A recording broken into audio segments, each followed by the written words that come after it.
Bonjour, aujourd'hui nous nous lançons dans une nouvelle série de vidéos donc consacrée aux plantes mellifères. J'ai décidé de commencer par le trèfle blanc car c'est une plante très commune, plutôt facile à cultiver, à semer. Elle fait partie également de la famille des fabacées, donc ce qui peut être un avantage pour les jardiniers amateurs. Donc pour commencer, la description. Donc il s'agit d'une plante d'environ 10 cm de haut, qui ne pose pas forcément de problème et qui permettra aussi d'éliminer certaines de vos adventices en occupant l'espace. Donc c'est un avantage certain. Il faut faire très attention aux enfants que, comme je l'ai dit au début, c'est une plante très mellifère qui fait beaucoup de fleurs, donc qui va attirer beaucoup d'abeilles. Donc évitez que les enfants jouent à proximité d'une zone où il y a beaucoup de trèfle, notamment du trèfle en fleurs. C'est une plante envahissante, donc ça peut être un avantage si vous ne voulez pas avoir certaines adventices, mais bon, au contraire, ça peut aussi vous poser des problèmes dans le jardin. On verra plus tard que ça peut être une plante aussi bénéfique pour le jardin. Dans les caractéristiques, tout d'abord, c'est une floraison début d'été, donc c'est très très positif. On le verra plus tard, l'intérêt pour l'apiculteur de débuter avec une floraison de trèfle. Le semis, on met 250 grammes pour 125 mètres carrés, donc rapidement, 250 grammes, ça correspond à 3 ou 4 euros.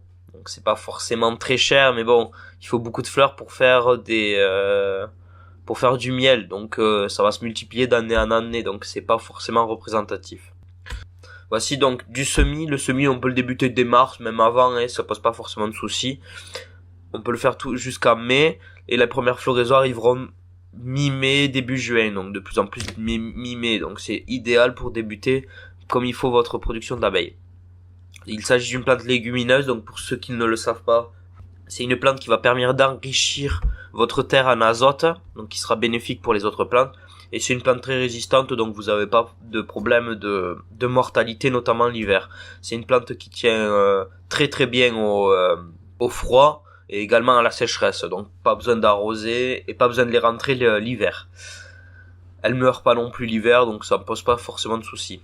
Concernant l'intérêt pour l'apiculteur, donc il faut savoir que en plus de porter bonheur, le trèfle va être un vrai bonheur pour vos abeilles. Elle va apporter beaucoup de nectar, bien les attirer, et elles vont souvent y aller en premier sur le trèfle.